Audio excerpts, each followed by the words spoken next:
Vamos a comenzar nuestro círculo rezando. En nombre del Padre, del Hijo y del Espíritu Santo. Amén. Ven, Espíritu Santo, llena los corazones de tus fieles y enciende en ellos el fuego de tu amor. Envía tu Espíritu Creador y renovarás la faz de la tierra. Oremos, oh Dios, que has iluminado los corazones de tus hijos con la luz del Espíritu Santo. Haznos dóciles a sus inspiraciones para gustar siempre el bien y gozar de su consuelo. Por Cristo nuestro Señor. Amén. Dios te salve María, llena eres de gracia, el Señor es contigo. Bendita tú eres entre todas las mujeres y bendito es el fruto de tu vientre Jesús. Santa María, Madre de Dios, ruega por nosotros los pecadores, ahora y en la hora de nuestra muerte. Amén. Gloria al Padre, y al Hijo, y al Espíritu Santo, como era en el principio, ahora y siempre, por los siglos de los siglos. Amén. Cristo Rey nuestro, venga a tu reino. Virgen prudentísima María, Madre de la Iglesia, ruega por nosotros. En nombre del Padre, del Hijo y del Espíritu Santo. Amén. Hola, como ustedes saben, estamos nosotros viendo el artículo del credo que dice: Jesucristo fue concebido por obra y gracia del Espíritu Santo y nació de María Virgen. Este artículo está dividido en 3 párrafos. El primero, que ya lo vimos, es: el Hijo de Dios se hizo hombre. Cómo se hizo carne, el verbo, cómo sigue siendo Dios, pero al mismo tiempo hombre, es decir, es Dios verdadero y hombre verdadero. Y luego vimos cómo era esto que es hombre, el Hijo de Dios, ¿no? Cómo era su voluntad, su conocimiento, su corazón, etc. Después vimos en el párrafo segundo que fue concebido por obra y gracia del Espíritu Santo y nació de Santa María Virgen.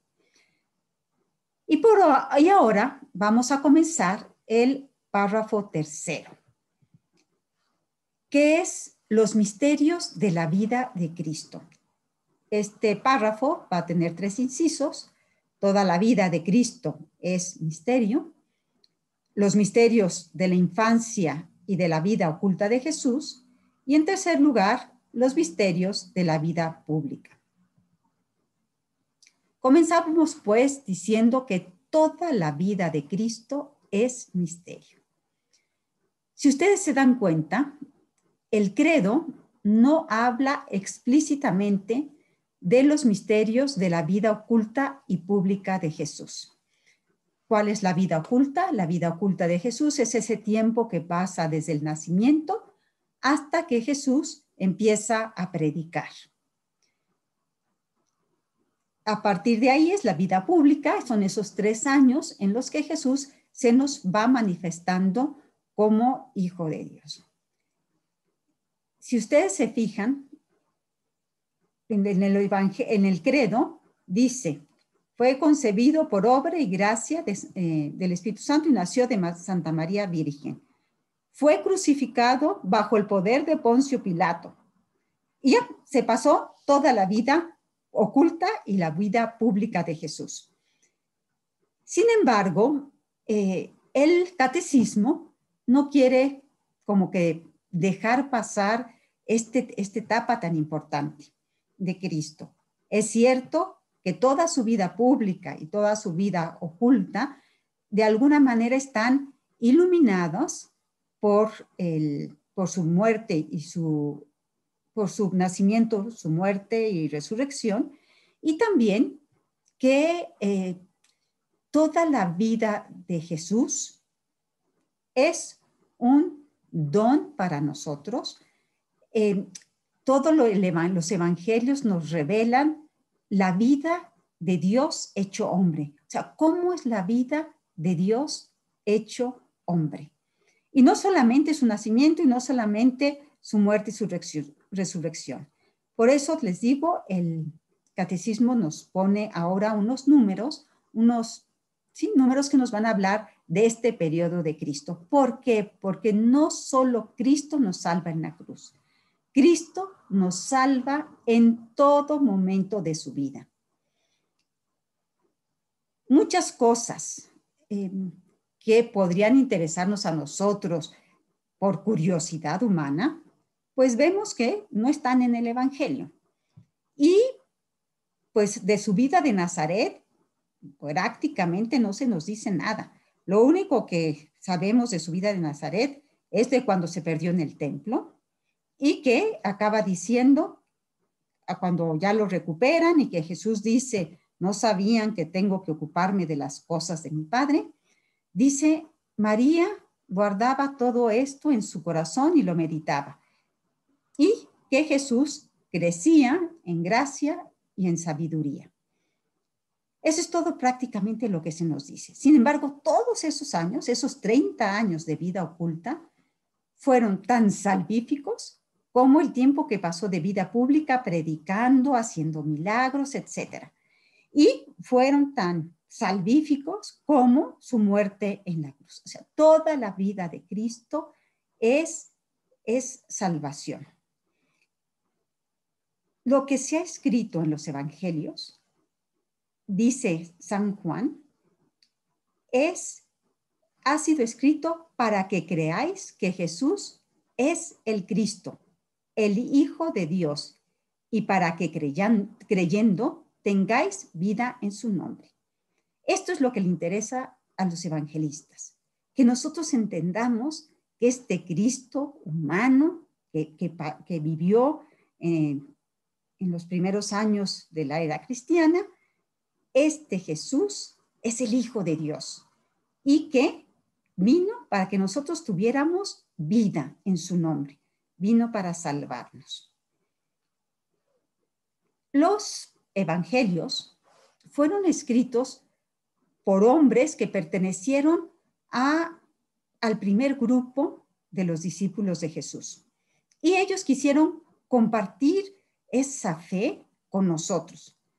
Conocieron a Jesús, pudieron ver lo que hacía, conocer su vida terrena, conocieron a través de la Virgen María, desde que Jesús, ahora sí que estaba en pañales, desde que se encarnó hasta pasar por su pasión y su resurrección. Todo en Jesús es un signo, todo en Jesús es un misterio. A través de lo que Él hace, de lo que Él dice, de sus gestos, de sus milagros, de sus palabras, va revelándonos que en Él recibe la plenitud de la divinidad. Es decir, cómo Dios se hace carne, cómo es Dios hecho hombre. Su humanidad es un signo, es un instrumento para salvarnos y para mostrarnos cómo es su vida divina, para hacernos visible su filiación divina, para hacernos visible su misión redentora. Dentro de estos misterios de la vida oculta, de la vida pública y también de la vida, ahora sí que del nacimiento y de su pasión, muerte, la vida de Jesús, todos sus misterios tienen 3 rasgos comunes.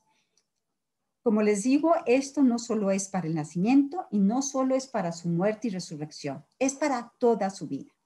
Y entonces, ¿qué es toda su vida? ¿Qué rasgos son estos comunes de sus misterios? Uno es que toda su vida es revelación del Padre. Sus palabras, sus obras, sus silencios, sus sufrimientos, su manera de ser, su manera de hablar, nos están diciendo, quien me ve a mí, ve al Padre. Y el Padre nos está diciendo, este es mi Hijo muy amado, escúchenlo. Jesús, con todos sus milagros, con sus palabras, nos manifiesta el amor que nos tiene.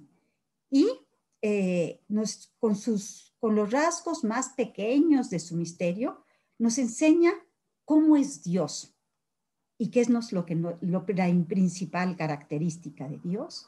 Es que Dios es amor. Cristo nos está revelando, sí, que Dios es todopoderoso con sus milagros, pero en el fondo, lo más importante de esa revelación del Padre es que nos ama, que ha venido y ha mandado a su Hijo para salvarnos. Entonces, en primer lugar, nos revelan al Padre, es decir, si queremos parecernos a Dios, ¿cómo tenemos que ser nosotros? En segundo lugar, nos dice que toda la vida de Cristo es misterio de redención.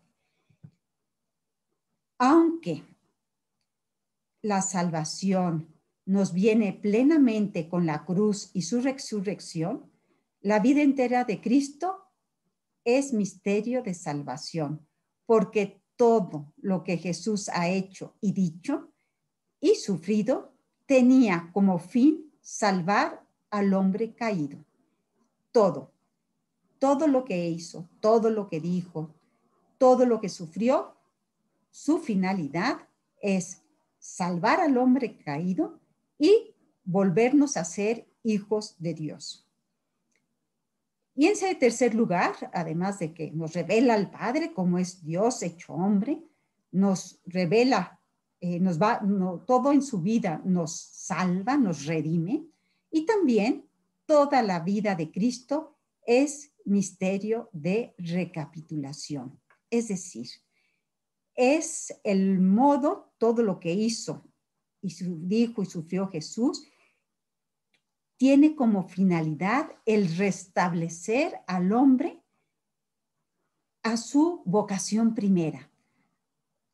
Adán y Eva pecan, caen, y nosotros perdimos con eso muchos privilegios, y Cristo viene como que no solo a recuperar todo lo que habíamos perdido con el pecado de Adán y de Eva, sino que, y volver a ser imagen y semejanza de Dios, sino que además de recuperar todo eso, nos hace hijos, realmente hijos por adopción de Dios.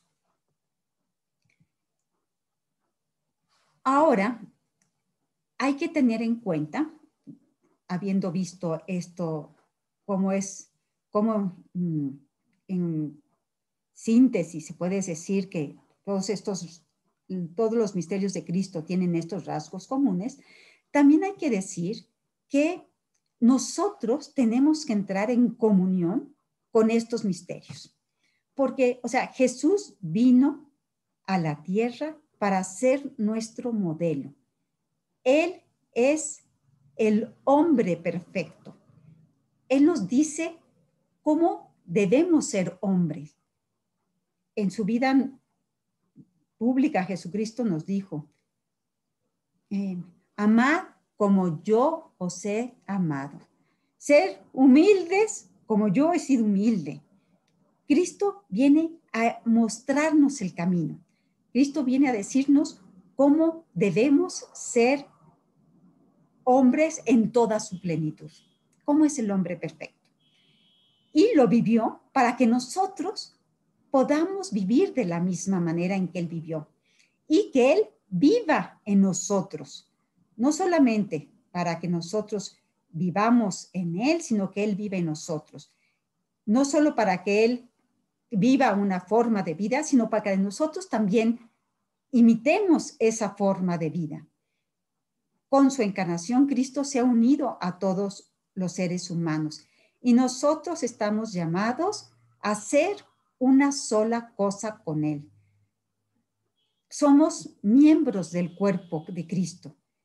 Lo que Él vivió nos invita a nosotros vivirlo también y a tenerlo a Él como nuestro modelo. Ahora, los misterios de Cristo se dividen en dos, ¿no? En la infancia y vida oculta de Jesús y lo que va a ser su muerte y demás. Pero aquí vamos a ver nosotros, como en el siguiente artículo va a hablar justamente de su vida, de todo lo que es su pasión y demás, aquí nosotros vamos a ver primero lo que fue la vida de infancia, su nacimiento e infancia, y luego toda su vida pública. Él viene con su venida, viene a cumplir todo lo que nos habían dicho los profetas, viene a todo eso que estaba preparado desde siglos, que había sido prometido desde el inicio de la era del mundo, de que vendría un Salvador, después de que nuestros primeros padres pecaron, viene a tener su cumplimiento en Jesús. Y Juan es su precursor. Ahora, cada misterio de la vida de Cristo nos dice algo a nosotros. Entonces, ¿qué, por ejemplo, nos enseña la Navidad? Nos enseña que hacerse niños es la condición para entrar en el reino de los cielos. Y Jesús luego lo dice muy claramente: si no os hacéis como niños, no podráis entrar en el reino de los cielos. Para entrar en el reino de los cielos es necesario hacerse pequeño, hacerse humilde. Es necesario, como le dijo a Nicodemo, nacer de lo alto. Si nosotros queremos ser verdaderos hijos de Dios, hijos en el Hijo, tenemos que hacernos pequeños, hacernos como Jesús se hizo pequeño. Él no juzgó que era un rebajamiento hacerse pequeño y hacerse hombre. Pues de la misma manera, nosotros no tenemos que ver el hacernos niños, el hacernos sencillos, el hacernos humildes como un rebajamiento, sino todo lo contrario, como algo que nos acerca a Dios y nos lleva a entrar en el reino de los cielos. Entonces, el misterio de la Navidad viene a enseñarnos un gran mensaje, un mensaje que es contrario a todo lo que el mundo nos enseña actualmente. Y así podemos ver también los misterios de la infancia de Jesús. No me voy a detener en la Epifanía, la presentación en el templo, etcétera. Me voy a pasar a ver la vida oculta en Nazaret. ¿Por qué? Porque esa vida de ocultamiento, esa vida de silencio, esa vida ordinaria de Jesús nos permite a nosotros comprender que esa misma vida ordinaria nos santifica. Nuestra vida ordinaria de todos los días, en que vamos y trabajamos, comemos, nos reunimos con nuestra familia, tenemos contacto con nuestros vecinos, es decir, esa vida normal, hecha de oración, hecha de trabajo, hecha de vida familiar, esa vida ordinaria, si la vivimos unidos a Jesús, nos santifica. Y que así como Jesús estuvo sujeto a su madre y a su padre, así nosotros también tenemos que tener una filiación, una obediencia filial con Dios nuestro Padre. Y que así como María y José acogieron toda esa vida de Jesús cuando no entendían y no siempre la comprendían, que nosotros también tenemos que acoger nuestra vida aun cuando no la comprendamos totalmente. Después viene la vida pública, que comienza con el bautismo de Jesús. Jesús, con su bautismo, inaugura su vida pública, y con eso nos viene también a decir que nosotros tenemos con nuestro bautismo, tenemos que unirnos a la muerte de Cristo y a su resurrección. Porque ¿qué hace el bautismo? El bautismo nos hace morir al pecado para resucitar a una vida nueva con Cristo. Así como Jesús fue bautizado, nos enseña Jesús que nosotros también tenemos que ser bautizados, y como Él se oyó en el bautismo una voz que decía: este es mi Hijo amado, escucharle. Bueno, nosotros con el bautismo también pasamos a ser hijos de Dios. también después de nuestro bautismo, Dios puede decir de nosotros, he aquí a mi hija o mi hijo amado. Otro misterio de esta vida pública de Jesús son cuando Él sufre las tentaciones.